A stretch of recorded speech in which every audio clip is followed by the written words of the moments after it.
Hello there, weary traveller, and welcome to this cozy corner of history. Before we begin our journey back to the brutal winters of medieval times, I wanted to extend a warm greeting to you, dear listener.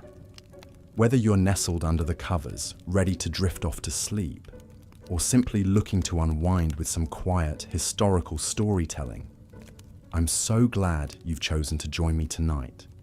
If you don't mind, I'd love to know where in the world you're tuning in from and what time of day it is for you right now. Feel free to leave a comment and let me know. It's always such a delight to see the diverse community of history enthusiasts gathered here. And if you enjoy this style of calm, immersive tales from the past, go ahead and click that subscribe button so you don't miss the next installment. But for now, let's allow the stresses of the modern world to melt away as we travel back to a time long ago when winter's icy grip held far more peril than most of us could imagine.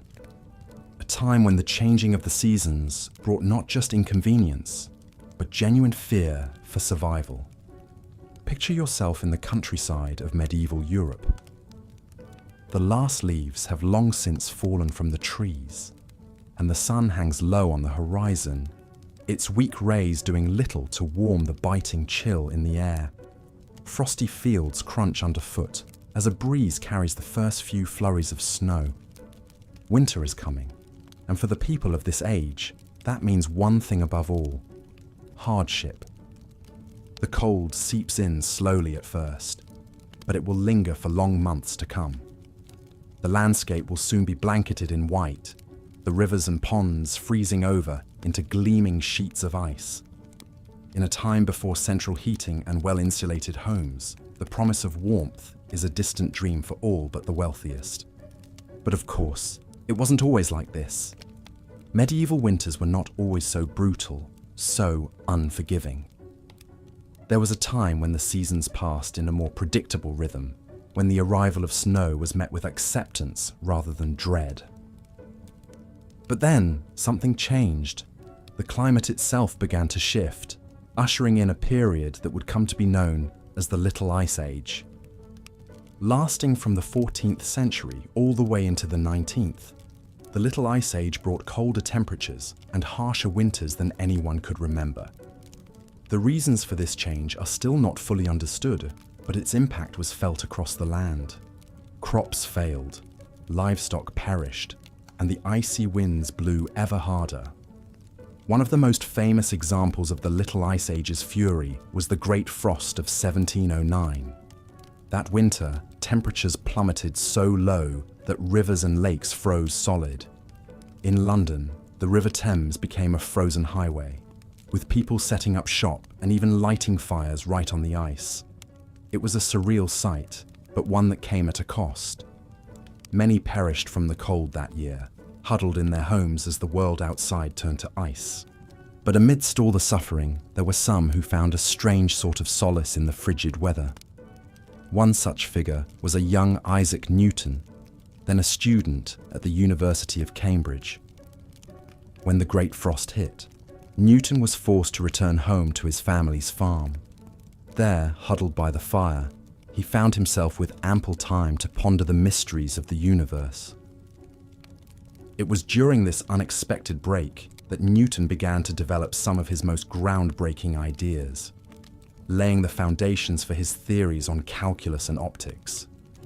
Who knows what other great minds might have been sparked to brilliance by the quiet isolation of a long, cold winter.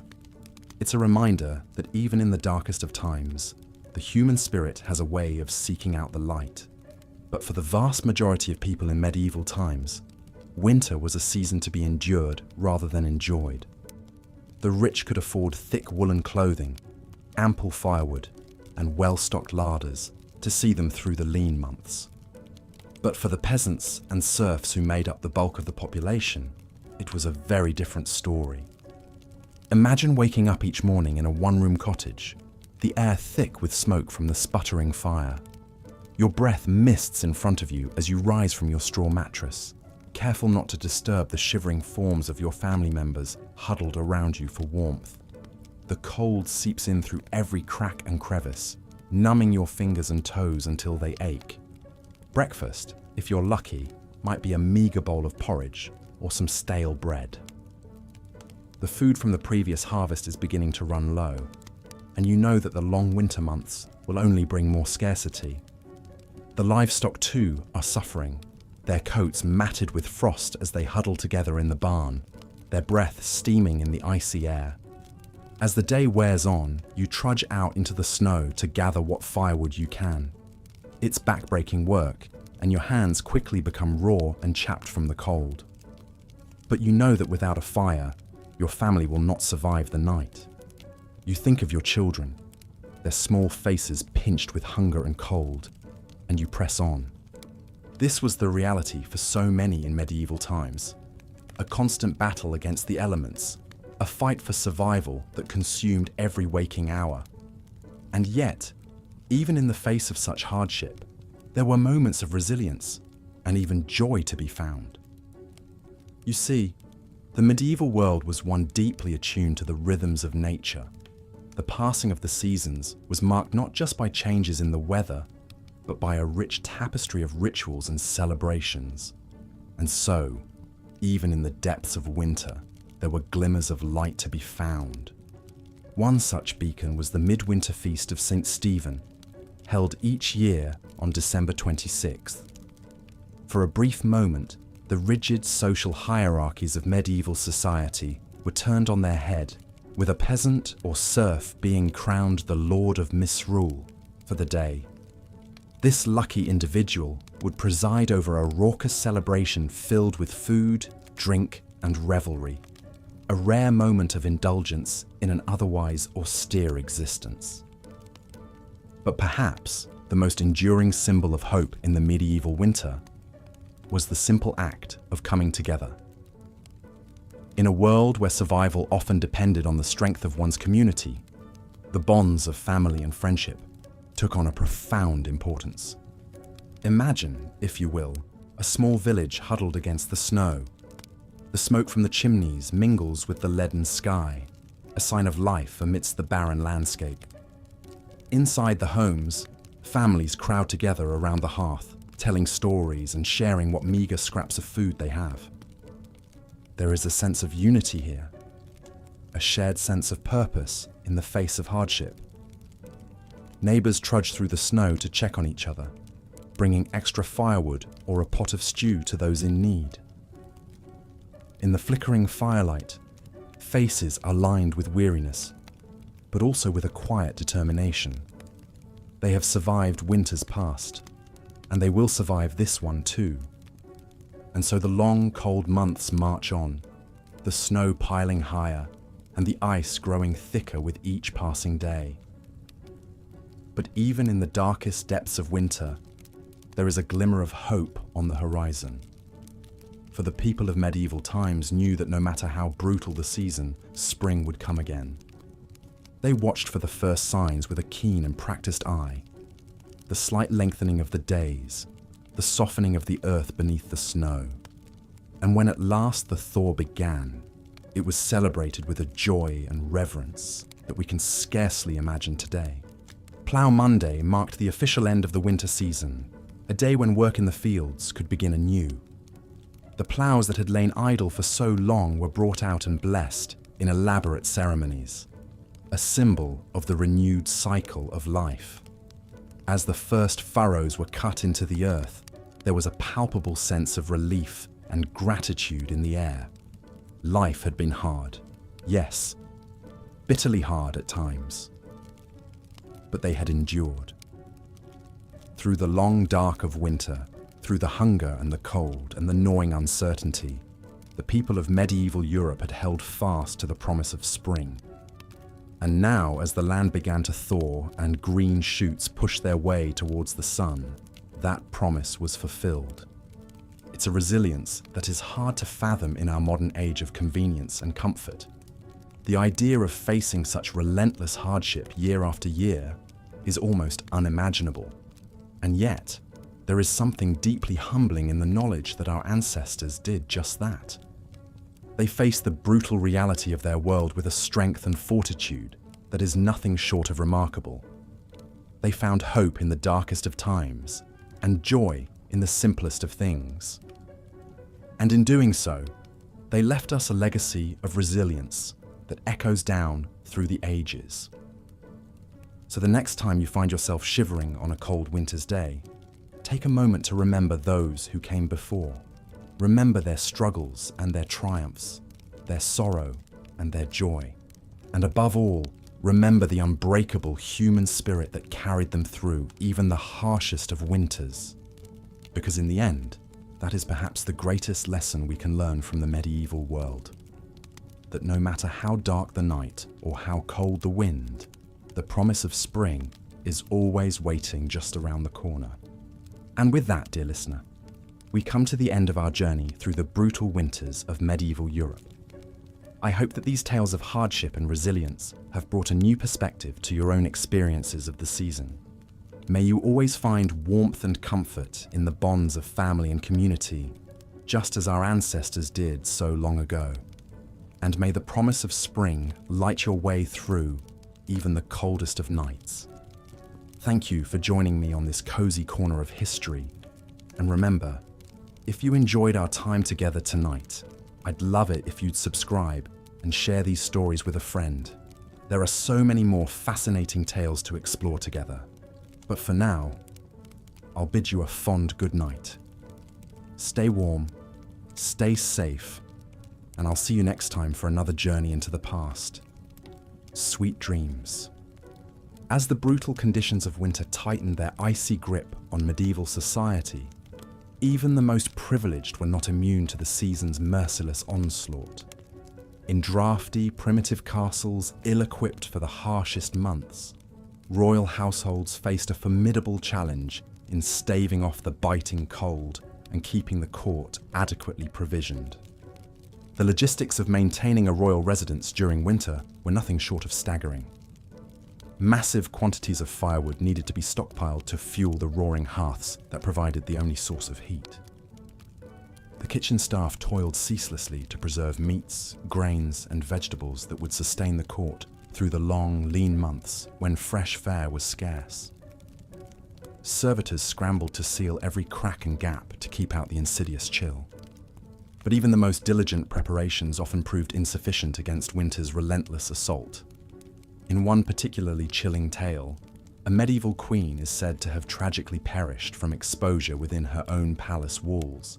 According to chroniclers, Queen Elizabeth of Hungary was found frozen in her bed one bitter January morning in 1326, a victim of the very castle that was meant to be her refuge. As grim fates like these demonstrate, the spectre of death cast its ominous pall over the medieval world in winter's dark depths. But even amidst such bleakness, the indomitable human spirit endured and found cause to rekindle hope. For much of the populace, that faint glimmer came in the form of the Feast of St. Stephen, a cherished midwinter celebration falling on December 26th. This day marked a brief respite from the unending drudgery and privation of peasant life, a rare sanctioned opportunity for revelry and indulgence. Central to the feast was the tradition of misrule, a ceremonial inversion of the normal social order. For this single day, a commoner would be appointed the Lord of Misrule, granted temporary authority to preside over the merriment and issue playful edicts to his betters. However fleeting, this act of Saturnalian license provided a vital pressure valve for the simmering tensions and resentments bred by the oppressive feudal hierarchy. The rigid lines between lord and vassal blurred for one mirth-filled day, where all could partake as equals in the feasting, gaming, and carousing. The sense of community fostered by such celebrations was more than mere diversion. It was a critical survival mechanism. With winter's cruelty threatening to break both body and spirit, the bonds of fellowship and goodwill forged during the Feast of Stephen and similar revelries helped sustain the populace through the leanest times. One chronicle from 1377 recounts the poignant tale of two peasant families, neighbours whose meagre winter stores had been exhausted long before spring's arrival. On the verge of perishing from hunger, they pooled the last of their tattered resources to share a humble meal on the feast of St. Stephen. That gesture of generosity and unity gave them the strength to endure the season's remaining ravages. Such acts of compassion formed the very marrow of medieval society in winter, when a helping hand extended to a frostbitten traveller or an extra log given to a shivering widow could spell the difference between life and death. The grim shared purpose of weathering winter's onslaught together shaped a culture of interdependence that defied the era's often ruthless stratification. But even the warmest expressions of conviviality and fellow feeling inevitably cooled as winter's unrelenting misery stretched on interminably. The Feast of Stephen was but a small flare of light and levity amidst the frozen darkness, a momentary reprieve before the bleak slog of January, February, and March. As stores dwindled, bellies hungered, and the cold crept past the most assiduously stoked hearth, the faint promise of distant spring seemed to fade into impossibility. And yet, year after arduous year, medieval society endured against all odds. Through unimaginable adversity and hardship, they clung to existence, upheld by the grit, fortitude, and fellowship forged in winter's unsparing crucible. As the land lay dormant and the sun retreated, they somehow found within themselves the tenacity to carry on. One can only imagine the flood of profound relief and joy that greeted the first tentative signs of winter's passing. The slight softening of the frigid air, the incremental lengthening of daylight, the hopeful drip of icicles yielding to the sun's strengthening rays. After months of unremitting struggle, the sight of the season's initial lost battles against the forces of light and life must have seemed nothing short of miraculous. For the battle-weary tillers of the earth, no day was more welcome than Plough Monday, the traditional start of the agricultural year. Falling on the first Monday after Epiphany in early January, it heralded the ground's imminent thawing and reawakening. Though the deepest rigours of winter had yet to fully release their stranglehold, the ritual preparations of Plough Monday offered a tangible talisman of hope, an assurance of winter's inevitable loosening and spring's fecund return. One can picture a patchwork of furrowed fields slowly emerging from the receding snows and frosts. The newly harnessed draft teams leaning into the first tentative overturning of the frigid clods. With each sod upended to greet the strengthening sun, medieval man dealt another blow to winter's retreating sovereignty and proclaimed his dogged persistence in the face of nature's caprice. We in the modern world, with our central heat and electric blankets, our well-stocked larders and resilient infrastructure, can scarcely fathom the immense fortitude required to endure the unremitting brutality of a medieval winter. If the season's impositions seem daunting to us now, from the cozy remove of our temperature-controlled bubbles, how incomprehensible must true winter suffering be? And yet, when we grumble about the minor inconveniences of a delayed flight or a rain-snarled commute, perhaps we would do well to reflect on the unyielding misery experienced by our forebears during those interminable frozen months. What reserves of resilience and tenacity they were forced to draw upon, year after arduous year, simply to survive. Their ability to eke out moments of celebration and fellowship amid such unrelenting privation seems nearly superhuman to modern sensibilities. That they not only withstood winter's ravages, but managed to find slivers of light in the all-encompassing darkness is a testament to the indomitable spirit that slumbers within us all, waiting to be roused by hardship's clarion call. So the next time we feel our modern discontents starting to chafe, perhaps we would do well to cast our minds back to the icy plights of our predecessors. In remembrance of those who came before, let us embrace the opportunity to tap into our own dormant reserves of grit and forbearance. And as we nestle gratefully into our warm beds, let us spare a thought for all those who fought winter's bitter siege, armed only with the weapons of will, fellowship, and undying hope. As the new year dawned and Plough Monday festivities faded into memory, medieval life settled back into its familiar winter rhythm. Short, frigid days and long, frosty nights were the hallmarks of the season. The fortunate retreated to the meagre warmth of smoky hovels and draughty manors. For the less privileged, winter meant a constant battle against the elements just to survive. One of the greatest winter hardships was the ever-present threat of sickness. In the cramped and unsanitary living conditions of the time, disease could spread like wildfire. The common cold was an uncommon misery, leaving sufferers red-nosed and bleary-eyed. But far more serious illnesses also stalked the populace. Influenza was a fearsome foe, striking down young and old alike with its telltale fever, chills, and aches. In an age without vaccines or effective treatments, flu outbreaks could decimate entire communities. The winter of 1557 was particularly brutal, with a virulent strain of influenza raging across Europe. In Paris alone, over 10,000 souls perished. Pneumonia was another stealthy killer, preying on those weakened by hunger or other illnesses. The winter dampness seeped into the lungs, causing them to fill with fluid until the victim essentially drowned. Crowded living spaces provided the perfect breeding ground for pneumonia to run rampant. It was not unusual for multiple members of the same family to succumb, leaving orphaned children and shattered lives in its wake. Even royalty was not spared the ravages of winter sickness. In fact, disease often spread even more rapidly in castles and courts due to the constant flow of people in and out.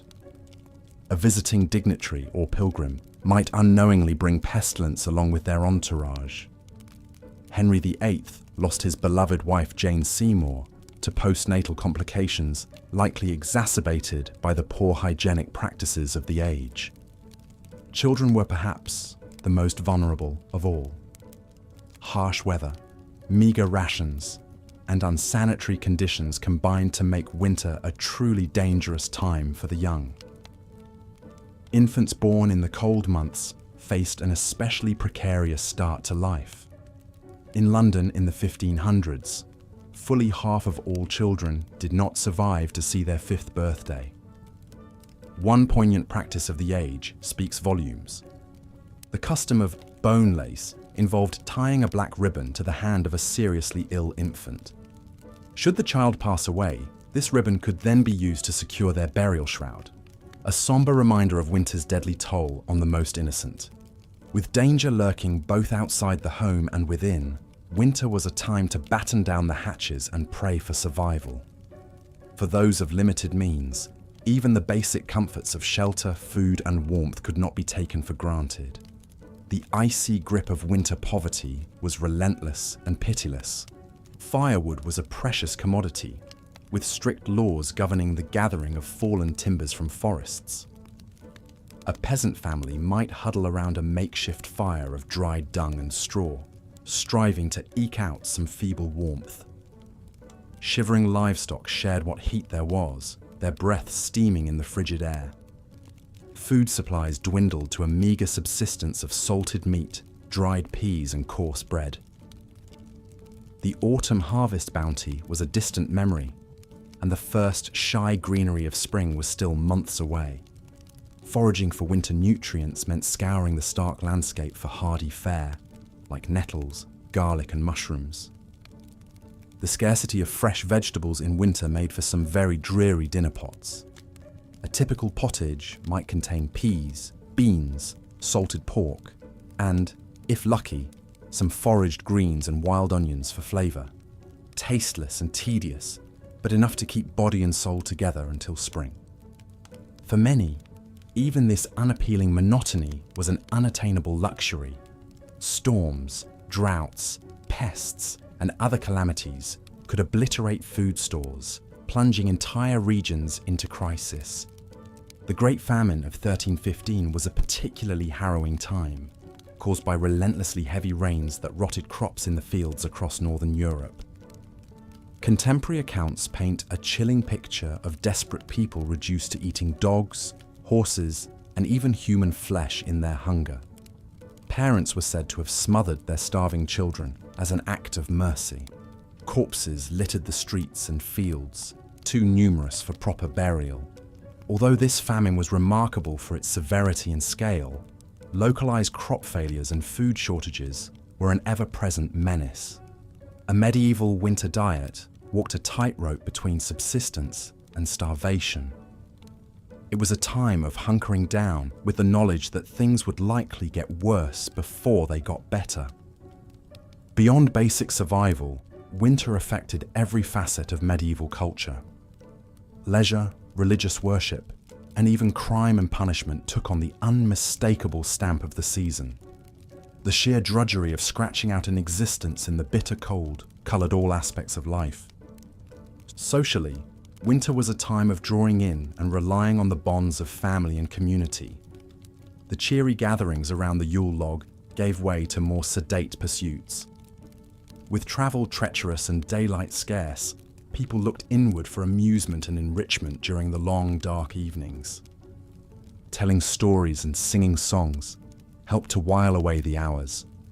The flickering light of rushlights or tallow candles illuminated scenes of sewing, weaving, and whittling. With idle hands seen as the devil's playground, industriousness was more necessity than virtue.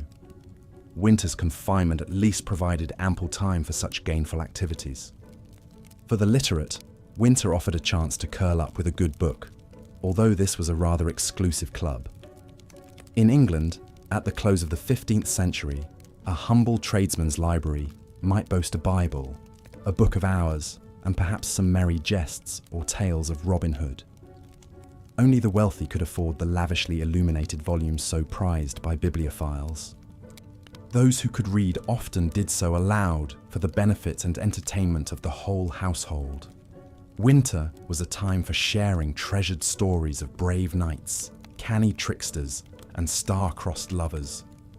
The chivalric adventures of King Arthur and his court were perennial favourites, their intricate plots and noble themes helping to transport listeners far beyond the close confines of their winter refuge. Less wholesome entertainments also served to liven up the tedium of winter days. Gambling with dice was a popular pastime, often leading to heated tempers and empty purses. The clatter of knucklebones and the rattle of dice would ring out in many a tavern and great hall as fortunes were won and lost.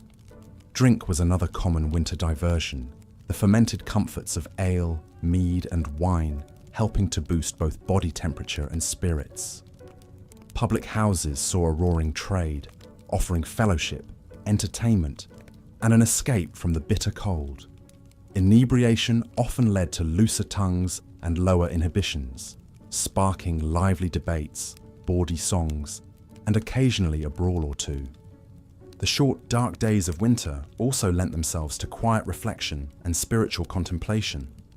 The church held great sway in the medieval mind, and winter was a time for drawing closer to God. With agricultural work at a lull, more time could be devoted to prayer, penance, and good works. The traditional nativity plays and pageants of Christmastide gave way to more somber devotions as winter deepened. The pious might undertake pilgrimages to holy sites, braving the harsh conditions as a sign of their commitment and devotion.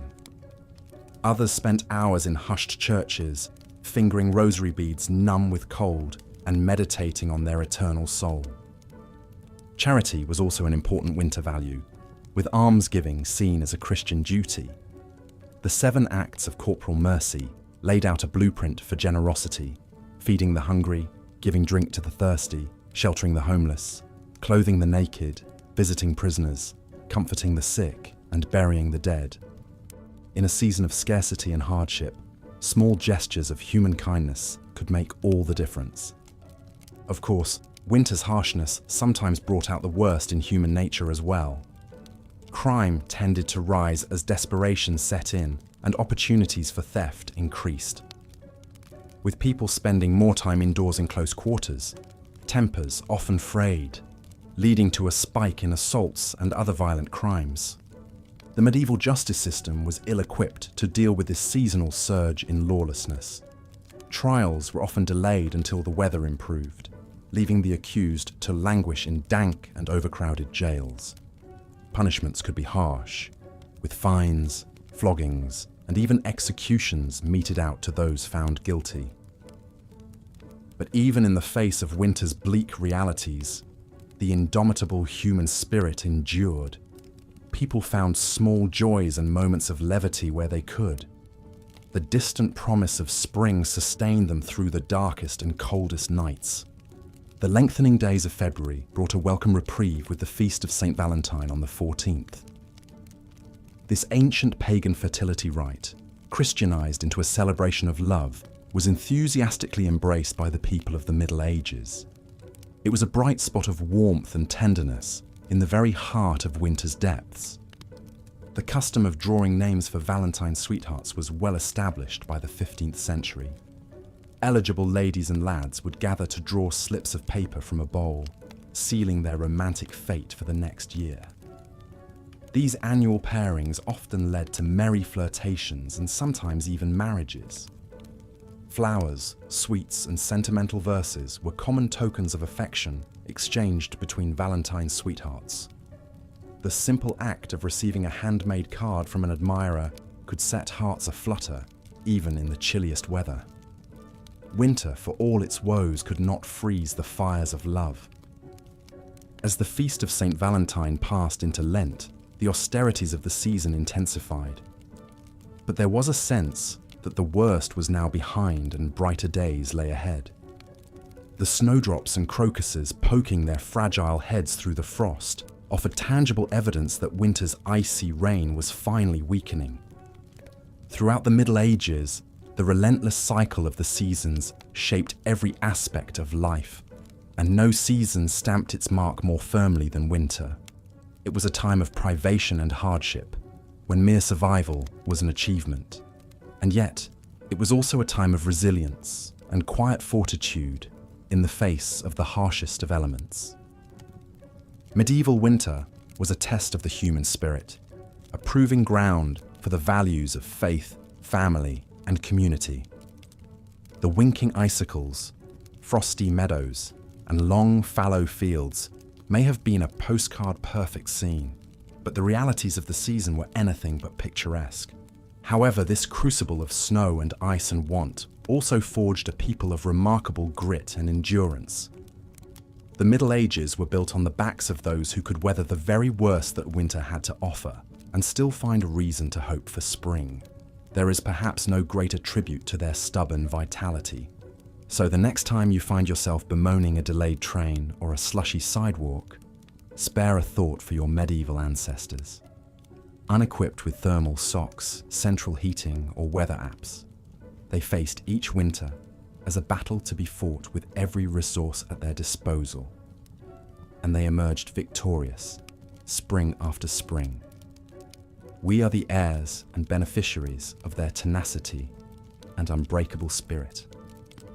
And with that, I will leave you to your warm bed and electric blanket, secure in the knowledge that winter has been largely tamed, thanks in no small part to those who came before and showed us how it's done.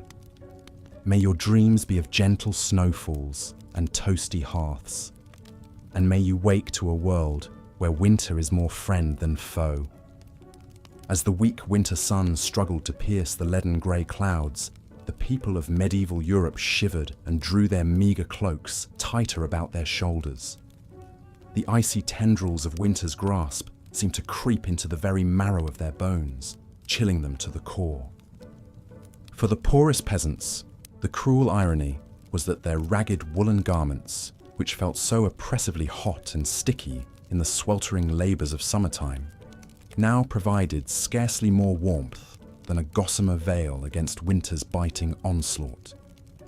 They huddled together in their hovels, thankful for the meagre heat thrown by a smoky fire, their breath misting in the chilly air. The animals felt winter's bite too. The elderly draught horse, ribs protruding beneath its shaggy coat, dreamed wistfully of the long-gone lush summer grass as it ate its apportioned wisp of hay. The milk cow lowed mournfully, her teats chapped and raw in the frigid draughts that knifed through the barn walls. Even the wily barn cats looked a bit less haughty, their usual disdain blunted by the gnawing in their bellies and the frost on their whiskers. Yes, winter was an especially trying time for the lowest rungs of medieval society. But even the nobility, cocooned in their grand, draughty castles, were far from immune from the deprivations of the season. Many a blue-blooded maiden wailed in despair as her priceless silk gowns proved useless against the dank chill of stone walls. The castle kitchens strained to concoct enough piping hot delicacies to stoke the noble innards. It is said that King Henry II of England, felled by a severe case of the winter shivers, once burned an entire chair just to warm his royal posterior for a blessed moment or two. His servants despaired, knowing His Majesty's temper was liable to ignite even faster than the furniture if he remained uncomfortably cold for long. But for peasant and king alike, winter seemed to grind on interminably, an unrelenting slog of frozen misery. The only respite came from the occasional celebration or feast day, brief islands of revelry in the dark ocean of winter. The people seized upon these moments of light and levity, cherishing them like a drowning man gasping for air.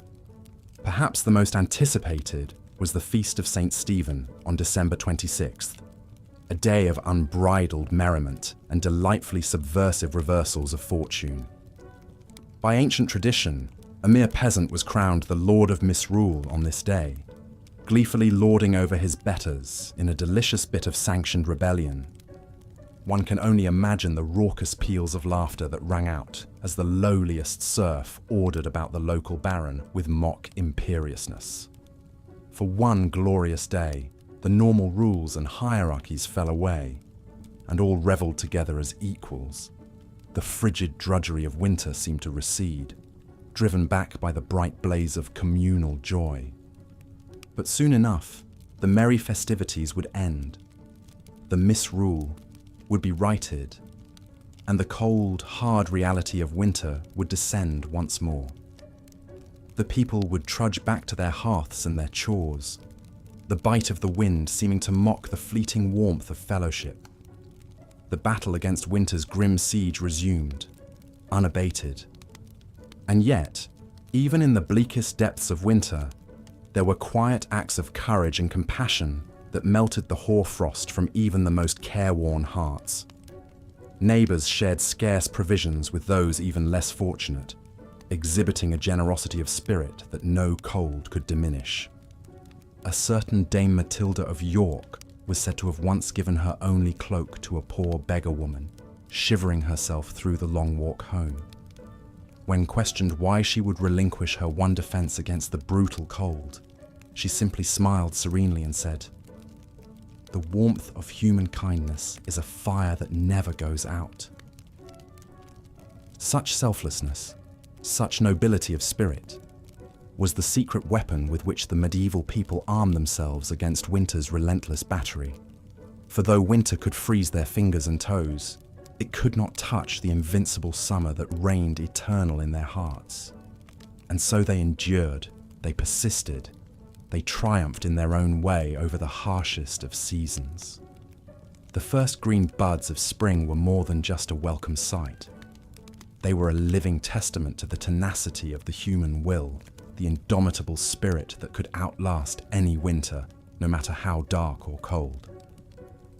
As we snuggle deeper under our cozy electric blankets, perhaps we would do well to remember the trials and triumphs of our medieval forebears. For in their unending battle against the elements, in their stubborn refusal to bow before nature's capricious fury, they forged a legacy of resilience that warms us still today. The chill winds of winter may still moan outside our windows, but we can draw strength from the knowledge that if they could brave the brutal cold with naught but a cloak and their unquenchable human spirit, well, then surely we can survive until spring arrives once more. Spring at last. As the icy grip of winter finally began to loosen, medieval folk eagerly awaited the return of fairer weather. They had endured months of bitter cold, huddling in cramped quarters, stomachs growling from meager winter rations. But now, as the sun lingered a bit longer in the sky each day, glinting off the melting snow, there was cause for celebration. Across the land, people emerged from their winter cocoons, blinking in the bright spring light like bears stumbling out from hibernation. Children burst out of their homes, delighting in the feel of fresh breezes on their faces, instead of the stinging bite of winter wind. With giddy laughter, they ran through the squelching mud, marveling at the first brave crocuses poking their petals through the thawing ground. In the fields, farmers eagerly awaited Plough Monday, the traditional start of the agricultural year. Occurring on the first Monday after Epiphany, it marked the moment when the ground had softened enough for ploughing to begin. Draft horses and oxen would be hitched to ploughs and paraded through the village streets, decked out in garlands and brightly coloured ribbons. Church bells pealed joyously as the procession passed, a festive start to the growing season ahead. There was a palpable sense of relief as chimneys puffed with smoke once more, no longer choked with snow and ice.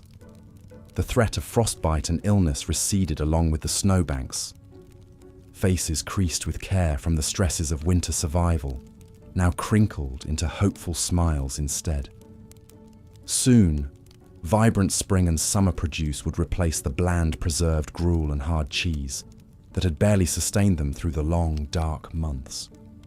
It's perhaps difficult for us to imagine from our modern vantage point just how momentous this seasonal shift was.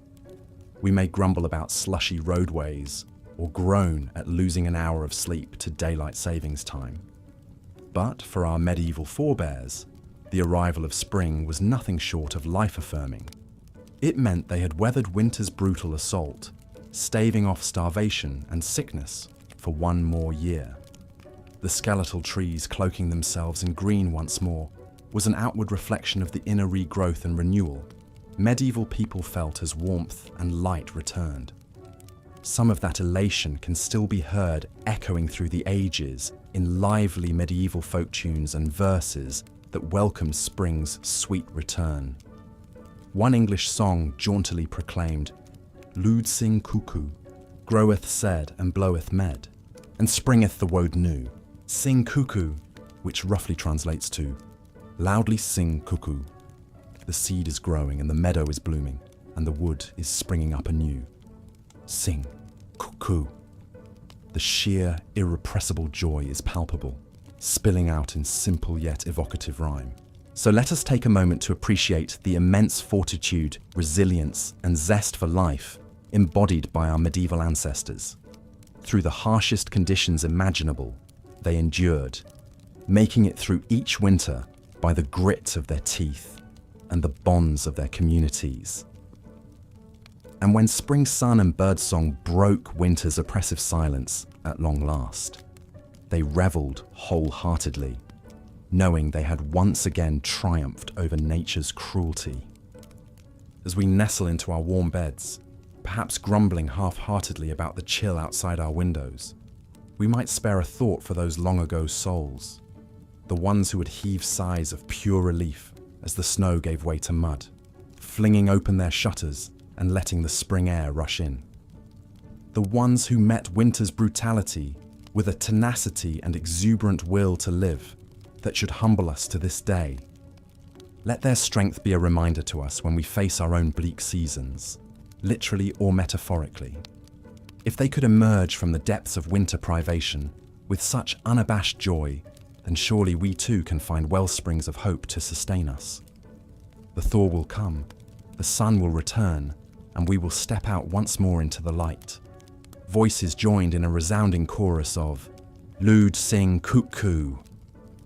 The blizzards and bitter frosts continued to torment the land, but medieval folk possessed a stubborn resilience. Even in the darkest depths of winter, they found ways to help each other weather the storm.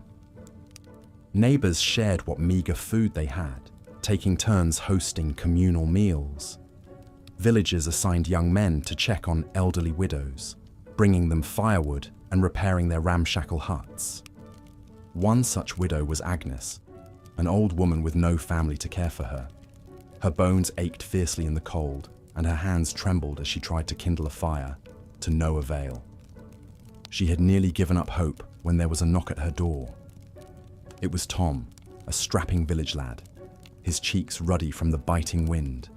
He brought not only an armful of logs, but a sack of dried peas and a haunch of salted pork, donated by other villagers. Tears of gratitude streamed down Agnes's wrinkled face as Tom stoked a roaring blaze in her hearth. For the first time in weeks, warmth seeped back into her frail body. Such acts of generosity were common in these lean times. The wealthy and even the nobility were not exempt from compassion. Lady Margaret, wife of the local earl, was known for her charity in winter months. Though her castle larders were well stocked, she insisted on sending wagons of grains and preserved foodstuffs to the poorest peasants in her husband's domain. Some of her highborn peers scoffed at this, viewing the peasantry as hardly better than the livestock. Why waste good food on them? But Lady Margaret held firm to her Christian duty to care for the less fortunate. One particular winter, famine hit the area hard.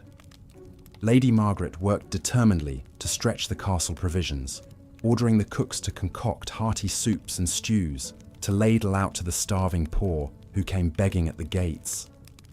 The kitchen boys grumbled at the extra work, but the cook, a portly fellow named Bernard, shared his mistress's sense of noblesse oblige. He threw himself into the task, bulking out the soup with every last turnip and potato in the cellar. The ravenous peasants gratefully slurped it down, heedless of the gristly bits of mutton floating in the gruely broth. For some, it would be their only meal for days. As winter dragged on, even Lady Margaret's coffers began to run low. She took to quietly selling some of her jewels and finery to buy more supplies from neighbouring towns. Her husband, the Earl, chose to look the other way, respecting his wife's piety, even as he worried it would leave them vulnerable to lean times themselves. The church too played its part in aiding the suffering. Monasteries opened their doors to the poor and infirm, offering them a warm pallet of straw to sleep on and a basic daily meal of bread and ale. Some even ran primitive hospitals to nurse the frostbitten and desperately ill. The monks saw it as their holy duty, a way to emulate the selfless compassion of Christ. Brother William was a young novice tasked with tending to the sick at his monastery's hospital. Though the sights and smells of disease and decay turned his stomach, he forced himself to ladle broth into the mouths of toothless elders and change the pus-soaked bandages of weeping sores.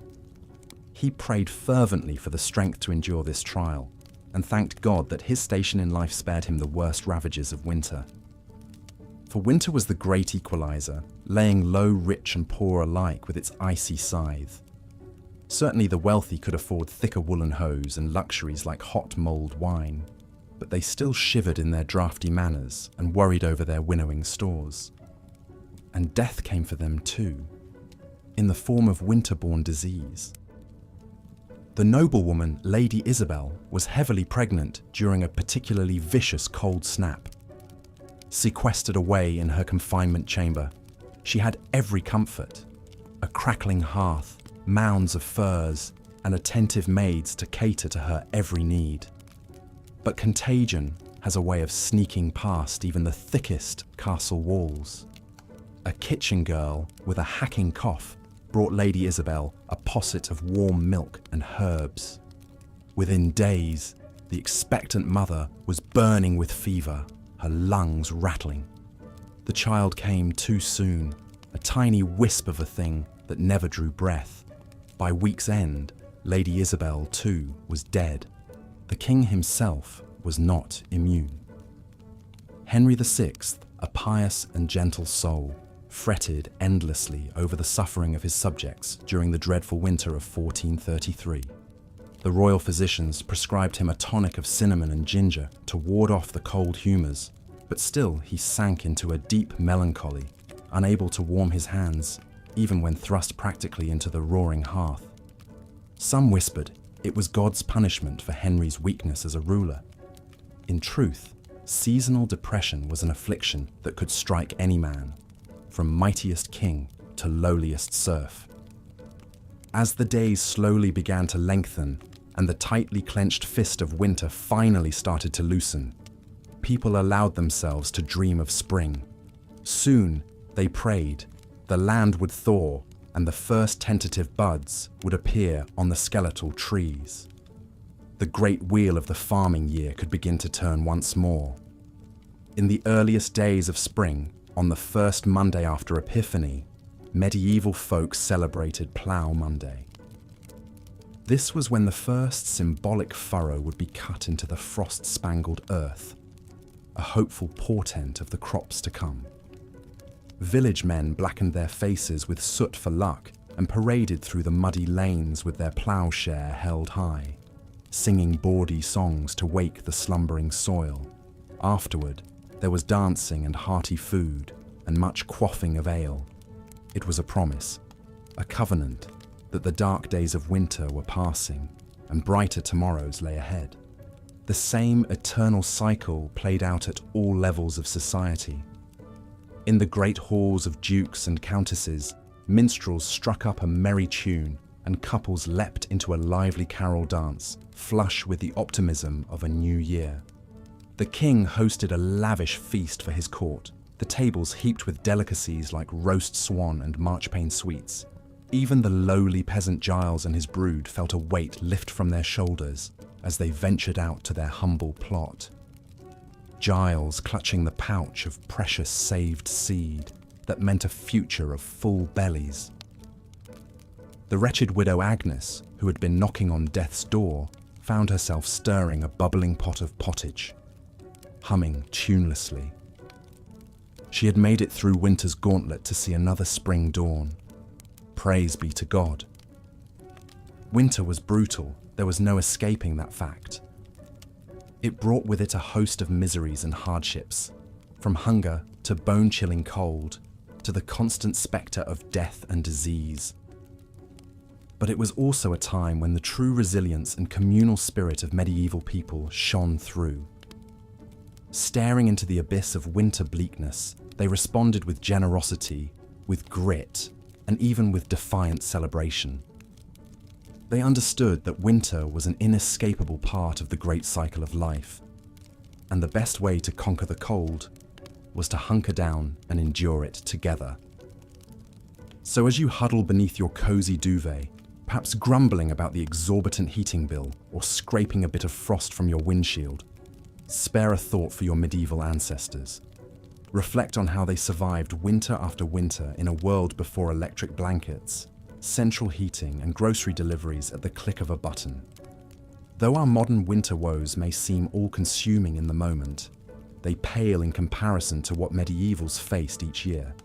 And perhaps we could learn a lesson from them, that empathy, charity, and an irrepressible hope for spring are the best ways to weather the hardships life throws our way, whether it be a polar vortex or a pandemic.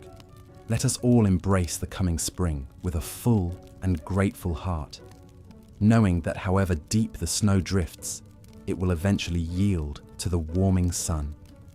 The harshness of winter only makes the blossoming of spring all the sweeter. And so, as a medieval king might say, let us winter bravely, so that we may spring eternally. Frost crackles underfoot as you trudge through snowdrifts, breath clouding in the icy air. Icicles glitter in the pale sunlight, hanging from the eaves of wattle and daub huts. The village lies hushed and still, huddled against winter's onslaught. This is what winter looked like for most of our medieval ancestors. Not the cozy scenes we imagine of merry feasts in snug castles decked with holly and buzzing with music and laughter. No, for the vast majority, winter was a time of bone-chilling cold, gnawing hunger, and grim survival. The spectre of winter hunger was never far away. With crops withered and livestock scarce, putting food on the table became a daily battle. Grain stores dwindled, and bitter herbs and shriveled turnips were soon all that stood between a family and starvation. One bitterly cold winter in 1315, a medieval English manor's harvest fell short by a third due to storms and freezing weather. The desperate serfs were reduced to eating the straw roofs off their huts and boiling the leather from their shoes, all the while still forced to labour for their lofty lords.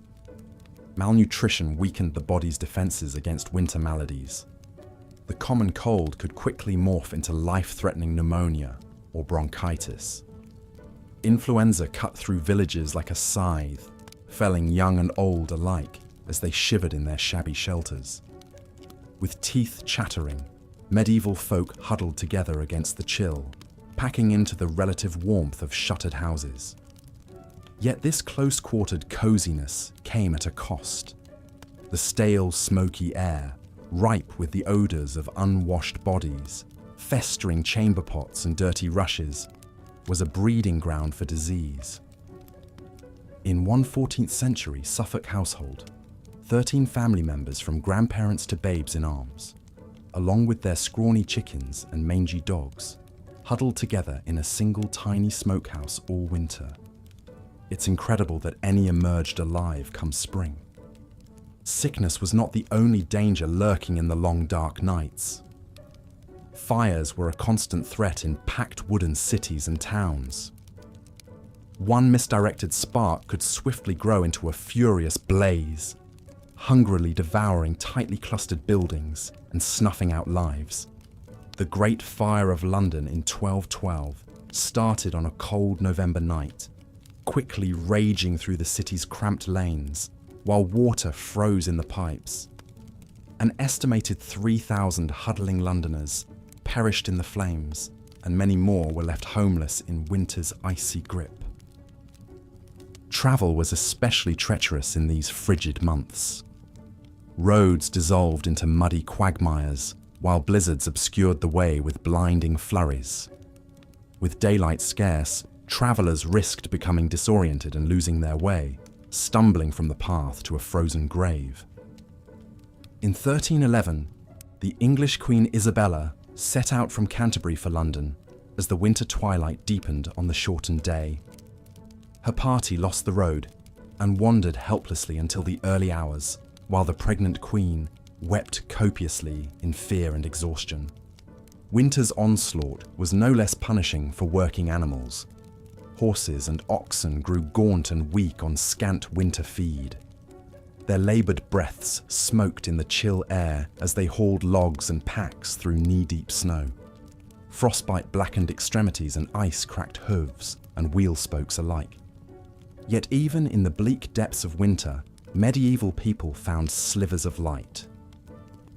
The Feast of St. Stephen, or Boxing Day as we know it today, was a time of charity and goodwill. Alms boxes in churches overflowed with offerings for the poor, while lords supplied hearty meals to cold and hungry tenants.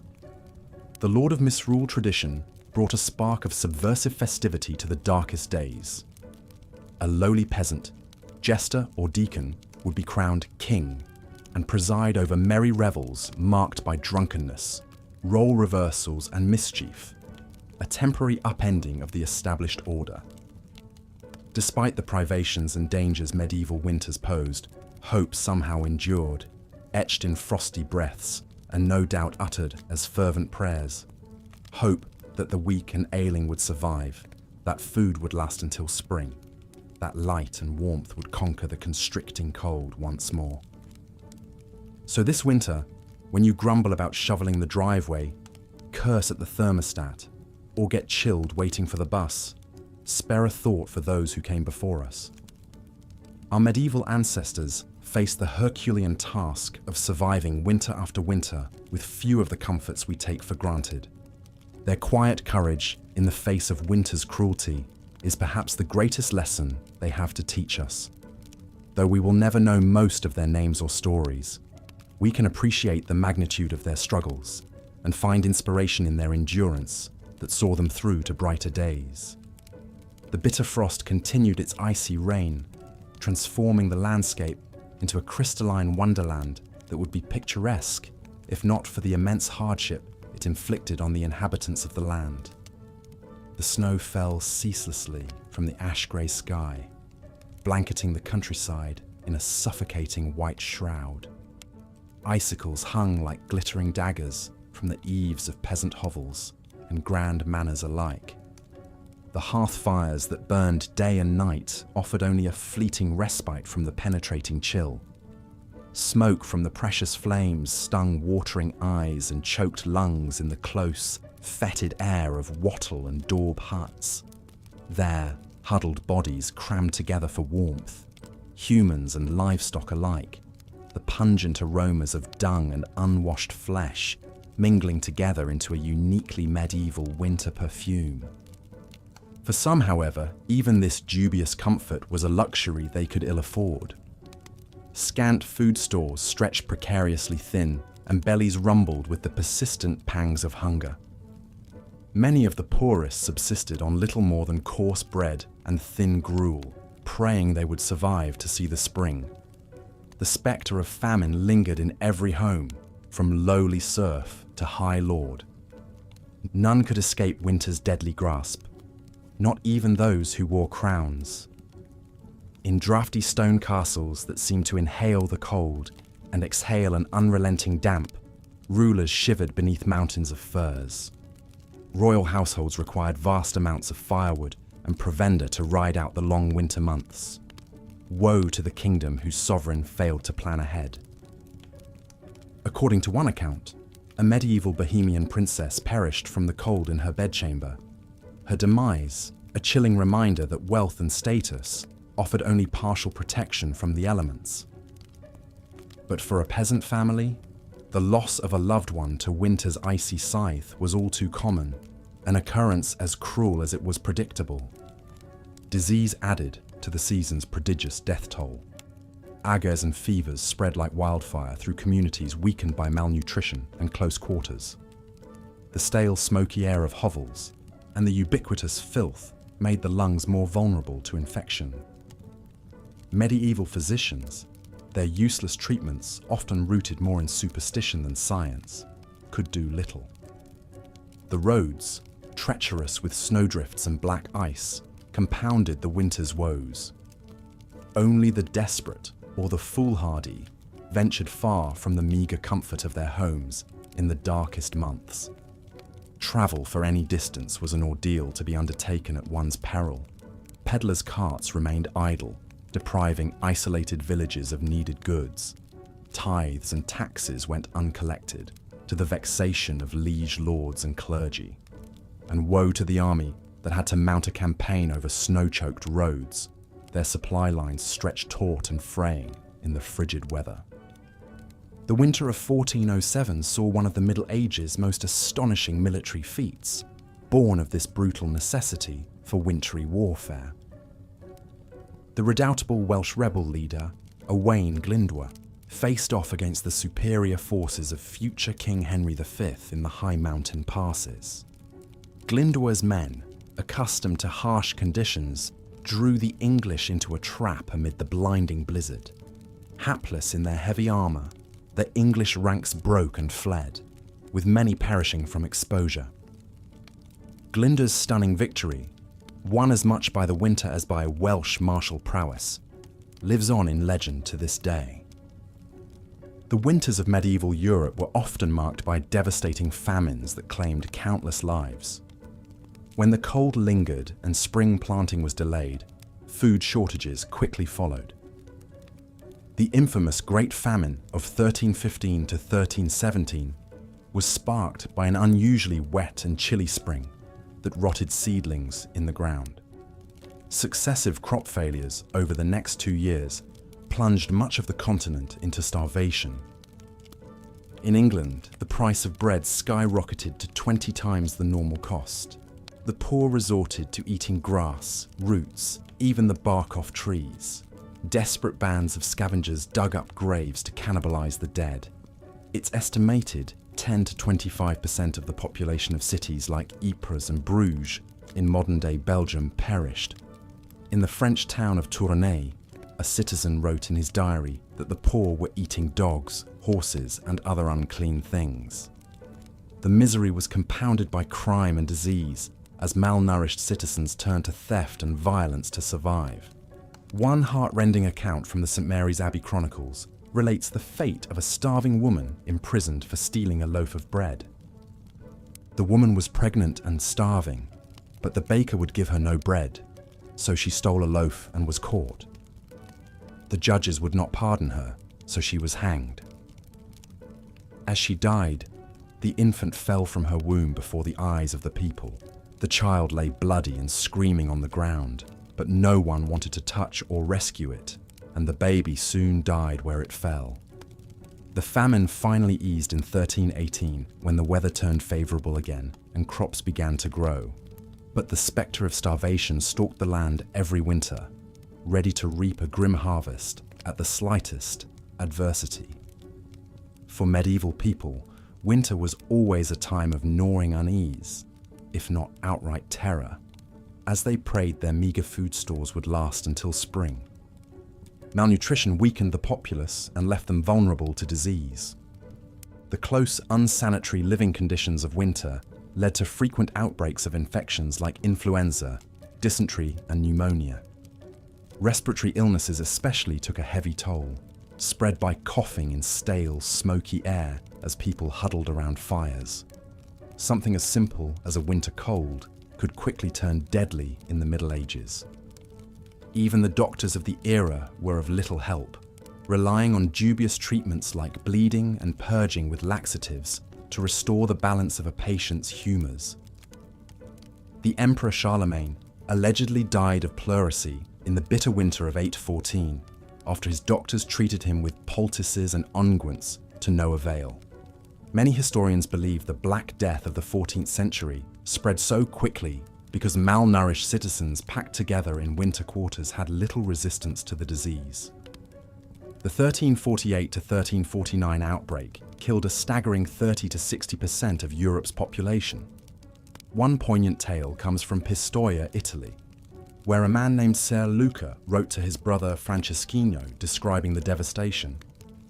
"I am sick at heart and can barely bring myself to write, for things here go from bad to worse. Many are dead, and many more are dying. Shops are closed, taverns deserted. One passes down streets without meeting a soul. Wails of grief echo from houses where death has struck. The stench of rot rises from mass graves. I fear our city may soon be empty of life entirely. I beg you, stay where you are and pray for us unceasingly." As the plague raged, entire villages were wiped out. The suffering was compounded by the trauma of hasty mass burials in frigid ground and sick people expelled to die alone in the snow for fear of contagion.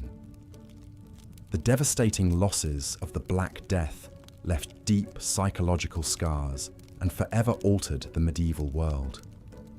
Winter was an especially dreaded time for the elderly, young children, and expectant mothers. Without the benefits of modern medicine, these vulnerable populations frequently succumbed to cold, disease, or malnourishment. It's estimated that in some medieval societies, up to 20 to 30% of infants died within their first year of life, many during the harsh winter months. Complications of pregnancy and childbirth, exacerbated by poor diet and chilly conditions, claimed the lives of countless mothers and babies. The perils of winter childbirth are illustrated by the sad tale of Matilda, the 12-year-old daughter of King Henry I of England. In the winter of 1120, Matilda was aboard a ship called the White Ship, sailing from France to England. The ship hit a rock and quickly sank, sending Matilda and hundreds of other passengers into the frigid waters of the English Channel. Matilda nearly escaped drowning by getting into a small rescue boat, but then cried out for her half-brother William, who was still in the water. When the boat rowed back to get William, so many desperate people tried to climb in that it capsized, casting Matilda back into the cold waves. The king's young daughter, pregnant with her first child, perished along with the rest. Her grief-stricken father was said to have fainted dead away at the news and never smiled again for the rest of his life. The very old and very young were always in peril during the bleak winters of the Middle Ages. If they managed to survive disease and starvation, they still might freeze to death in their sleep. The medieval poem, Sir Gawain and the Green Knight, contains a chilling, no pun intended, description of the elderly King Arthur shivering beneath his robes in a draughty castle hall, so cold his teeth chattered as he spoke. Without the insulating ice caps and glaciers we have today, winters in the Middle Ages were accompanied by raging snowstorms and devastating floods. In 1216, King John of England supposedly lost the crown jewels while crossing a marshy area in East Anglia called the Wash. Fleeing enemies in rebellion against his rule, John's baggage train was swallowed up by a surging high tide, whipped up by fierce gales. The king allegedly escaped by the skin of his teeth, but his treasure, including priceless jeweled crowns and scepters, disappeared into the churning waters, never to be seen again. John died of dysentery a few days later, a broken man. Some historians believe the loss of the crown jewels was the final blow that sent an ailing John to his grave. Winter storms often meant disaster for coastal communities battered by hurricane-force winds and massive waves. The Anglo-Saxon Chronicle records a terrible flood that struck England in 1099. On St. Martin's Day, the 11th of November, came a great sea flood through the length of this land, and overran it so far as no man remembered that it ever did before, and drowned many towns and a countless number of people. Another North Sea flood on January 16th, 1219, completely submerged the low-lying Netherlands, killing over 50,000 people. In an era with no early warning systems or emergency shelters, the population was completely at the mercy of the elements. All medieval folk could do was pray for deliverance as icy floodwaters rose and the wind howled like the very hounds of hell outside their frail homes. Harsh winters also meant an increase in fires as people did whatever they could to keep warm. The Anglo-Saxon Chronicle again gives a chilling account of a deadly London blaze in 1132. A dreadful fire broke out on London Bridge and spread so rapidly that before it could be extinguished, it burned down a great part of the city, with the principal church of St. Paul and the Cathedral of Canterbury, besides many other churches and houses. The force of the wind and the violence of the flames carried burning rafters and sheets of lead from the roofs an extraordinary distance. With most buildings made of timber and tightly crammed together, it's no wonder medieval cities were such tinderboxes. A stray spark or overturned candle could ignite an unstoppable inferno, especially when gale-force winter winds whipped the flames into a frenzy. People fled through narrow, twisting streets as their homes burned behind them, often with little more than the clothes on their backs. There are countless tragic stories of families separated in the chaos, children trampled, and people trapped and burned alive. Given the limited firefighting technology of the era, often all citizens could do was throw buckets of water or snow on the flames and pray the wind would shift before the entire city burned. The devastation could be near total, leaving thousands homeless and destitute in the dead of winter. But perhaps the greatest danger of medieval winter was something that required no great blizzards, floods, or conflagrations. Sometimes the simple, inescapable, life-sucking cold was enough.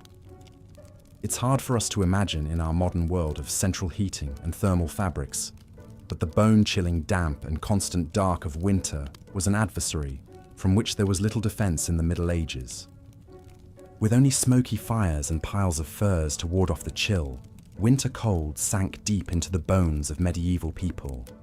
Arthritis and rheumatism were common afflictions, the pain growing worse with every passing year. Extremities slowly went numb, then black with frostbite. Pneumonia and influenza ran rampant in close quarters. The cold seemed to seep into the very soul, sapping all energy and vitality. The 6th century British monk Gildas paints a grim picture in his work, On the Ruin of Britain. The nights are long and dark, the days dreary and chill. The air bites with malice, the icy blasts cut to the bone. All is blanketed in snow and frost. It is a time of great suffering for man and beast alike, when all the earth seems dead and frozen, locked in the clutches of a frigid hell. For the elderly and frail especially, winter was a time of dread, marked by a hopeless feeling that the warmth might never return. People piled on every article of clothing and huddled together for warmth, but still the cold crept in. Fires sputtered and died in the damp, leaving only plumes of acrid smoke that stung the eyes and choked the throat. Coughs and sniffles echoed in the darkness, interspersed with the groans of the sick and dying. The cold kept its icy grip round the clock, turning exhalations to frost and numbing appendages. It seemed to reach icy fingers into the chest, squeezing the breath and congealing the blood. Even the young and healthy moved as if through deep water, sluggish and yielding. There was no escaping winter's clutches in the Middle Ages, no Florida vacations or cozy electric blankets to take the edge off. The cold was a constant, merciless companion, sapping precious energy needed for survival. It's no wonder the medieval world measured the passage of time not in months or years, but in how many winters one managed to survive. To make it through to another spring was a triumph, one that grew more difficult with each passing season. But somehow, despite the brutal conditions, the rampant disease, the gnawing hunger, and the life-stealing cold, the people of the Middle Ages endured. Year after year, winter after merciless winter, they shouldered on, armored only in their indomitable spirits. When the last meager stores of food ran low, they tightened their belts another notch. When the fire burned down to embers, they drew another tattered blanket close. And when the dark pressed in from all sides, they huddled together and whispered stories of brighter days to come. There is a moving passage in the 14th century English poem Piers Plowman that captures the sheer resilience of the medieval spirit. Through woe and winter's bale, frost and snow and sleet and hail, all shall pass and peace prevail, hope shall triumph and never fail. Even in the darkest depths of winter, medieval folk found small joys and moments of grace. Neighbours shared what little they had with those who had even less. Amid the cold and dark, people came together to sing and pray. At night, some swore they could hear the voices of angels in the howling winds, promising that warmth and light would come again. And so the people of the Middle Ages held fast to hope, clung fiercely to life, and kept their eyes fixed on the far horizon where spring lay in wait. They knew in their bones that winter, no matter how brutal and unrelenting, was always a temporary state. The sun would return, the snows would melt, and the world would be reborn, as green and glorious as if winter had never come at all. All they had to do was endure, and endure they did, with a strength forged in the very ice and stone of the season. The winters of the Middle Ages were brutal, merciless, and seemingly endless. They brought hunger, disease, destruction, and death.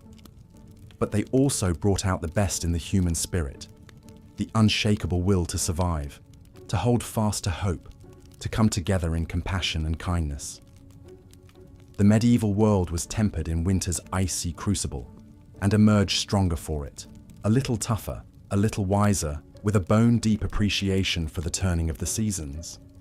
So perhaps we can learn a lesson from our medieval forebears as we grumble about scraping a few inches of frost from our windshields. For them, winter was a matter of life and death, a season to be survived with gritted teeth and unshakable resolve. And survive they did, passing down to us their tales of a winter's wrath and the invincible power of the human spirit. In the dead of our modern winters, May we remember their fortitude and find in it the inspiration to shoulder through our own dark days. The people of the Middle Ages stared winter full in its icy face and refused to yield. They endured floods and famine, blizzards and blackest night. They buried their dead in frozen ground and woke to the groans of the starving. But always, always they held fast to the promise of spring. And if they could make it through winter after winter with little more than faith and furs, then surely we can find the strength to face our own battles, knowing that the thaw will come and light will return. The brutal winters of the medieval world may be long past, but their lessons echo through the ages, a testament to the enduring power of the human spirit. So let us walk in the footsteps of our ancestors and meet winter's chill with courage, compassion, and unshakable hope. For if they could brave the darkest season with heads unbowed, then so too can we. Winter is coming, but spring, as the medieval world knew so well, is never far behind. As the chilling winds howled across the frozen landscape, medieval folks gathered round the flickering light of the hearth fire. Huddled together for precious warmth, they shared tales of winters past, those harsh and unforgiving seasons that tested the mettle of even the hardiest souls. In humble cottages and grand manor houses alike, the sting of winter's icy breath knew no bounds. Drafty shutters and thin thatched roofs offered scant protection against the relentless cold. From peasants to princes, all felt the bite of Jack Frost nipping at their noses and numbing their extremities. But some were fortunate enough to have a roaring hearth around which to cluster. The crackle of the flames and the aroma of smoke offered small comfort against winter's onslaught. In the castles of the highborn, great hall fireplaces consumed prodigious quantities of wood, attended by shivering servants whose labours never ceased. But even the mightiest noble shuddered to venture beyond the fire's glow, for winter's chill had a way of penetrating even the thickest stone walls and richest furs. For those of low birth, the season brought an especially grim and arduous struggle for survival. Their rough-hewn hovels boasted precious little in the way of creature comforts.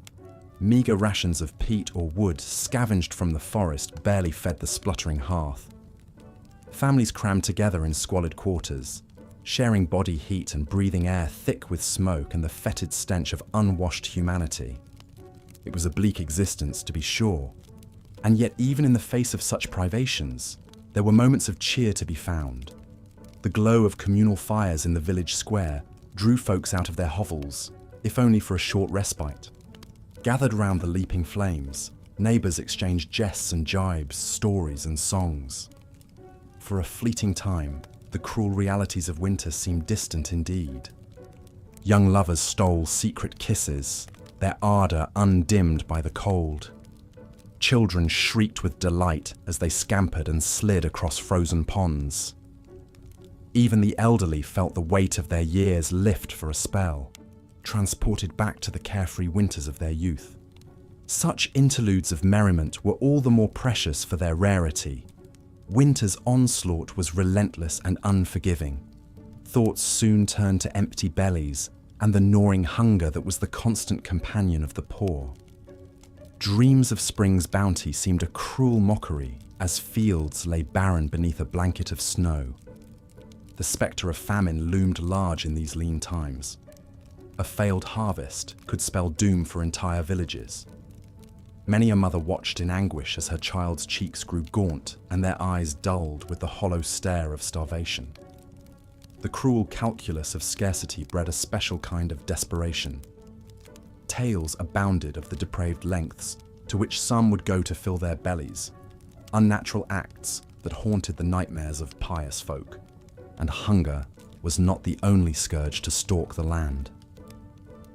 Winter's chill breath bred a host of maladies that preyed upon the weakened populace. The hacking cough of pneumonia echoed through many a hovel as loved ones looked on helplessly. The pox and flux raged unchecked, decimating entire families. The very old and very young were especially vulnerable. their frail bodies ill-equipped to weather winter's ravages. But perhaps the greatest cruelty was reserved for those forced to venture out into the teeth of winter's fury. Travelers risked life and limb on treacherous, ice-slicked roads. Many a hapless wayfarer met their doom, swallowed up by swirling blizzards or plummeting into deep snowdrifts. Their frozen corpses would not be discovered until the spring thaw, a grim reminder of winter's lethal power. Even the valiant knights, those stout warriors of the realm, were not immune to winter's depredations. Clad in their heavy armor, they made easy prey for the bone-chilling cold that crept into every chink and rivet. Numb hands made clumsy by frozen gauntlets fumbled with sword and shield. Once mighty chargers floundered in the deep snowdrifts as icicles formed on their heaving flanks. Great and small alike cursed the name of winter. In the halls of power, the crown weighed heavy on royal brows furrowed with care. For even a monarch could not decree the seasons to reverse their inexorable turn. The cost of keeping the court supplied with provender and firewood was staggering. Royal treasuries groaned beneath the strain as grasping merchants reaped handsome profits from the king's largesse. But for all the miseries it engendered, winter's reign was not eternal. Even in the depths of icy despair, folk clung to the promise of spring's sweet renewal. The joyous feast of Stephen offered a welcome reprieve from winter's woes. For one raucous day, the world turned upside down as a lowly peasant assumed the mantle of the Lord of Misrule. Drunken revelry and bawdy songs lifted spirits and lightened hearts. Laughter, that balm for the careworn soul, echoed through the frost-bitten land. In the fullness of time, winter's gelid grip began to loosen. Icicles dripped from the eaves as the strengthening sun worked its subtle magic. Snowdrops and crocuses pushed their way through the softening earth, delicate harbingers of winter's retreat. The land stirred with new life, shaking off the torpid slumber of the frozen months. Hearts lifted and voices raised in joyful celebration. The Feast of the Plough marked the triumphant return of spring's verdant splendor. Sleek oxen dragged gleaming plowshares through rich, dark earth as the cycle of planting and renewal began anew. The lean times of winter soon faded into memory as fields rippled with the green and golden bounty of the land. Looking back across the centuries, we marvel at the fortitude of our medieval forebears. Year after pitiless year, they endured winter's cruelties with a stoicism born of necessity. Their strength of spirit and unbreakable bonds of community were the secret of their survival. In the face of unimaginable hardship, they found pockets of hope and moments of shared humanity. So the next time we grumble about the inconvenience of a delayed flight or the indignity of slushy streets, let us pause and reflect. Our modern winter woes are but a shadow of what once was. In the tapestry of human history, the icy trials of the Middle Ages loom large. They serve as a reminder of our species' remarkable resilience and the preciousness of a warm hearth and a full belly. As we drift off to slumber, let us spare a thought for those who came before. In our dreams, perhaps we will catch a glimpse of their world, a harsher, crueler world than our own, and yet one in which the indomitable human spirit shone all the brighter for the darkness that surrounded it. Good night, and sweet dreams of gentle spring breezes to come. As the bitter chill of winter descended once more upon the weary lands of medieval Europe, for the poor peasants who scraped out a meager living from the soil, the very warmth and light seemed to retreat from the world, replaced by a deep aching cold that penetrated to the bone. With little more than rags on their backs and scant food in their bellies, they could do naught but shiver and suffer in their draughty hovels as the cruel winds howled just beyond their walls. The fortunate few with fireplaces and stores of wood might huddle together for warmth in the flickering glow, but for most, The only comfort was the shared body heat of family and livestock packed in close quarters, the fetid stench of unwashed bodies mingling with the steam of cattle breath. One can only imagine the coughs, the fevers, the agonizing aches that must have plagued them in the damp and crowded squalor. It's a wonder any emerged alive on the other side of winter's interminable reign. But even the highest-born nobles, for all their thick furs and grand feasts, were not immune to the icy grasp of the season. Great medieval castles, with their soaring stone walls and cavernous halls, became like vast refrigerators in wintertime. The chill seeped up from the floors and down from the ceilings until it saturated the very air, defying even the mightiest of blazing hearths to banish it. There are tales of royal winter woes to make one shudder in sympathy. In the 15th century, Queen Elizabeth Woodville, consort of King Edward IV of England, was said to have actually frozen to death in her own chambers one uncommonly frigid night. While records are murky and much embellished, one account claims that despite being swaddled in heavy robes and furs, the poor woman succumbed to the deep cold and was found in the morning frozen stiff as a board. Whether the story is true or not, it certainly illustrates the perilous nature of winter for even the most privileged. Kings and queens might avoid the gnawing hunger and squalid conditions of their low-born subjects, but in some ways the hazards of the season were a great equalizer. After all, royals could no more command the elements than they could live without air. The chill found its way into even the most luxurious of medieval bedchambers. And so, as the days grew shorter and the nights ever darker and more frigid, the whole of medieval society braced itself for the annual onslaught of winter's wrath. From the lowliest crofter to the loftiest lord, a sense of grim endurance seemed to settle upon the populace, a knowledge that the only way out was through. Stores of grains and salted meats were checked and rechecked, every scrap of wood and kindling jealously hoarded, and heavy woolen garments donned in stoic anticipation. The only spark of levity and hope in the whole bleak affair came with the Christmas festivities surrounding the Feast of St. Stephen on December 26th. For a few merry days, the normal social order was gleefully upended as a Lord of Misrule was appointed from among the peasantry to preside over a bawdy array of feasts, dances, games, and general mischief. With bellies full of ale and wine, faces flushed from the press of bodies and the exertions of revelry, the common folk could, for a brief shining moment, forget the long privations of winter and revel in the joys of life and community. One can imagine the scenes of boisterous celebration erupting in halls and public squares across the land, the raucous laughter, the wheezing of reed pipes and fiddles, as the people capered about in a whirling kaleidoscope of colour and mirth. For once, serf and nobleman mingled freely, the usual lines of class and station erased in the spirit of goodwill and fellowship. The Lord of Misrule, perhaps a puffed-up young peasant lad with stars in his eyes, issued grandiose proclamations and ridiculous decrees to the delight of all. It must have been a heady thing, that burst of misrule and saturnalia amid the bleakness. But as with all things, the festive season was but a temporary respite, the eye of the storm. As the Yule log burned down to embers and the last wassail bowl was drained, the people drifted back to their hearths, and the aching cold darkness once more descended.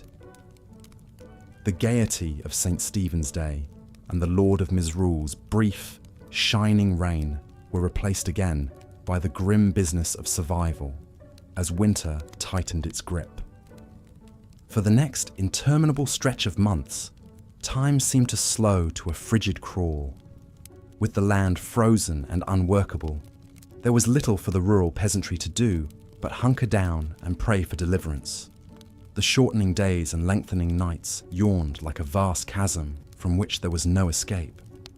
Huddled together in their crude shelters against the killing cold, they must have despaired of ever again feeling the kiss of spring's warm breath upon their faces. But even the cruelest winter cannot last forever. and indeed the first greening shoots of new life were already straining up beneath the frozen ground, biding their time.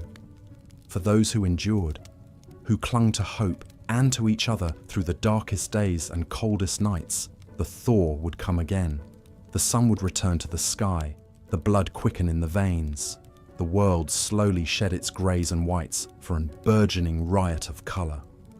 On Plough Monday, just after Epiphany, the land could again be tilled, and the great wheel of the agricultural year would creak back into motion. The people would emerge, blinking, into the pale but gathering light of spring, leaner and deeply tired but alive and glad of it. Fields would be furrowed, seeds planted, flocks driven out to graze on new grass, and the whole merry dance of life would begin anew. But that was yet to come.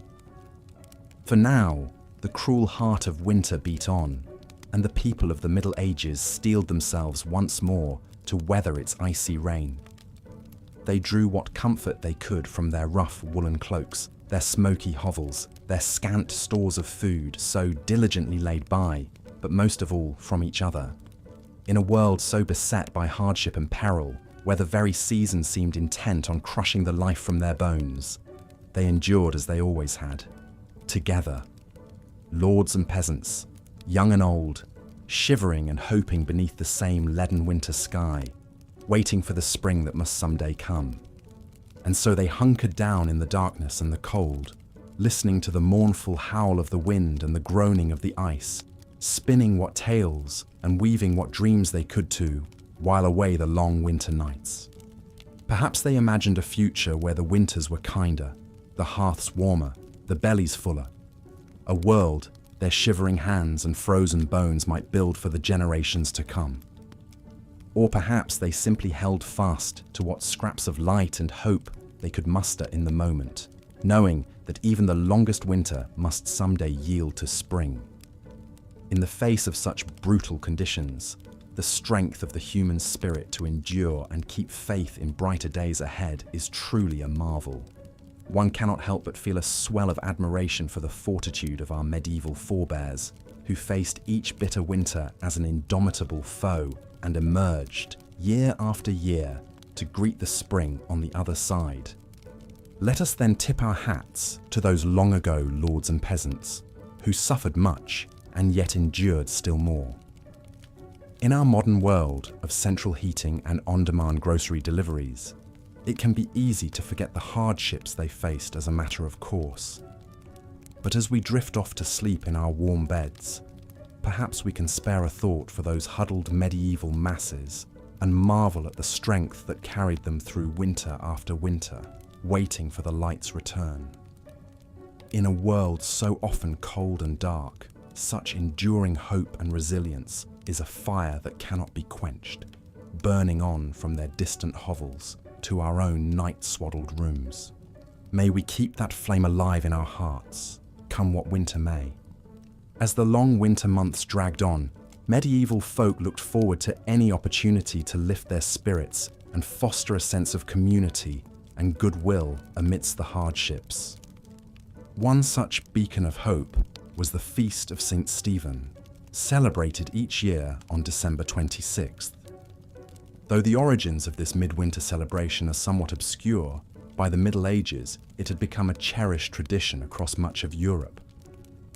After the solemn religious observances of Christmas Day, St. Stephen's Day was a time for merrymaking, feasting, and the playful reversal of normal social roles.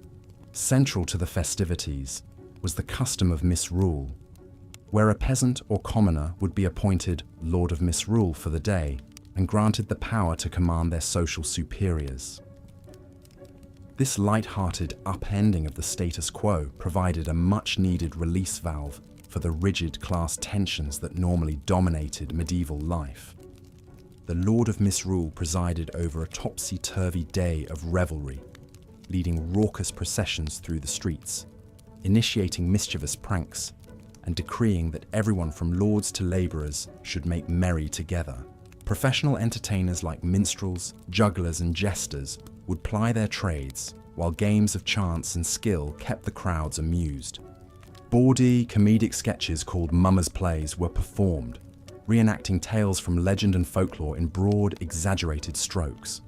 Mock jousts and farcical court proceedings induced peals of laughter, a welcome respite from the grim realities of winter life. Of course, no medieval celebration was complete without a hearty feast.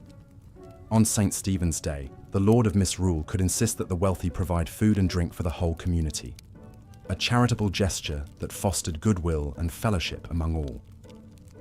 Roasted meats were the centerpiece of the feast, from geese and capons to the traditional roast boar's head, marched in with great fanfare. Mincemeat pies, heavy with dried fruit and spices, offered a sweet treat, while the wassail bowl flowed freely, the warm spiced cider bolstering everyone's spirits.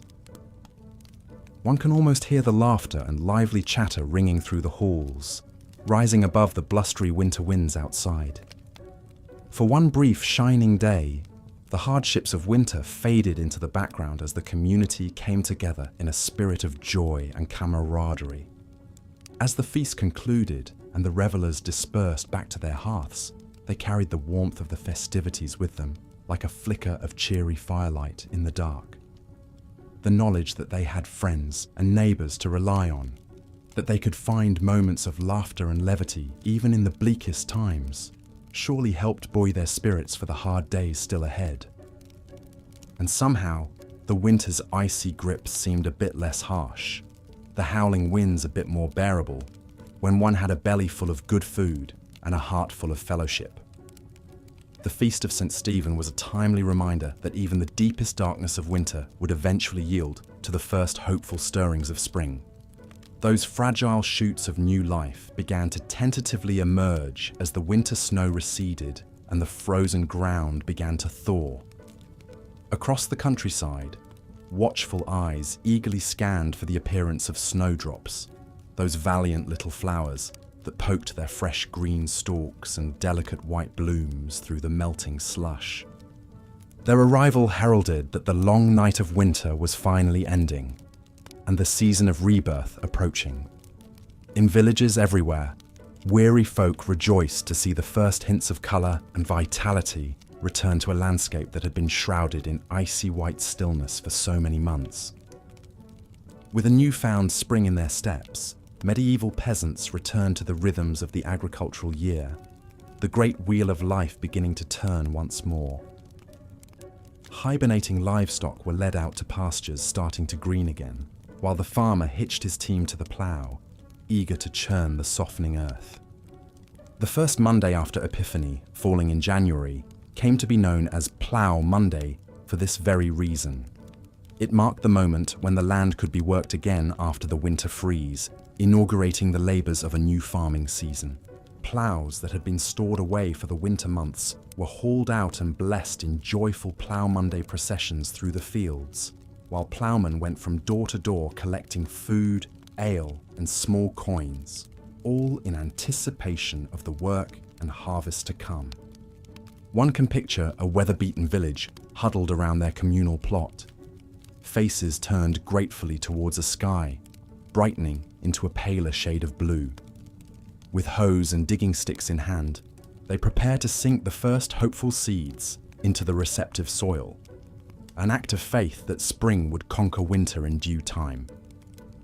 Among them is the wizened old grandmother, a child clutching each gnarled hand as she shows them how to plant the peas, just as her own grandmother once taught her many long springs ago.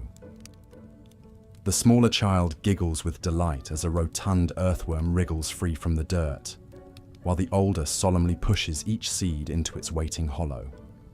It was moments like this, where knowledge passed from old to young and growth bloomed anew, that made all the privations of winter worthwhile. The warm smile crinkling the grandmother's eyes holds the promise that the dark days have passed and life is returning to the land once more. As the seeds nestle into their earthen beds and the strengthening sun begins to coax green shoots from the ground, the spectre of winter finally releases its icy hold and slides away. The pall of cold and death that hung for so long eases, replaced by a spirit of hope and renewal carried on spring's gentle breezes. Looking back from our modern vantage point, it is sobering to reflect on the immense fortitude and resilience it must have taken to endure the brutal medieval winters year after year.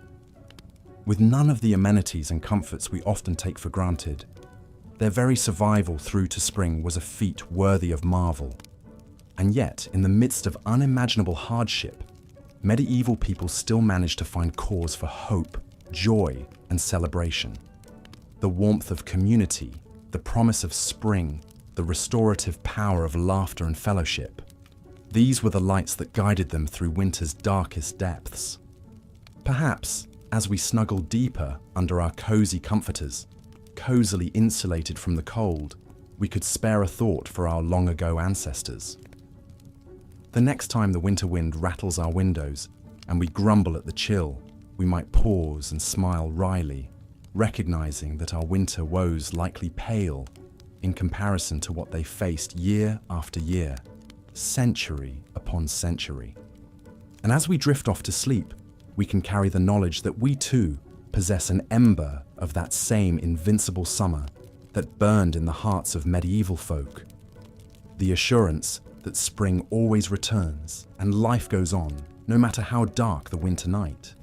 So as the last light fades and the wind whispers a lullaby against the pane, I invite you to let your imagination wander back through the ages, to walk alongside those distant ancestors as they triumphed over winter's icy reign.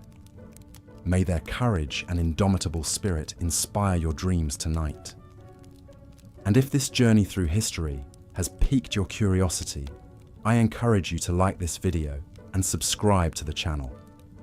There are always more boring tales to lull you into restful slumber.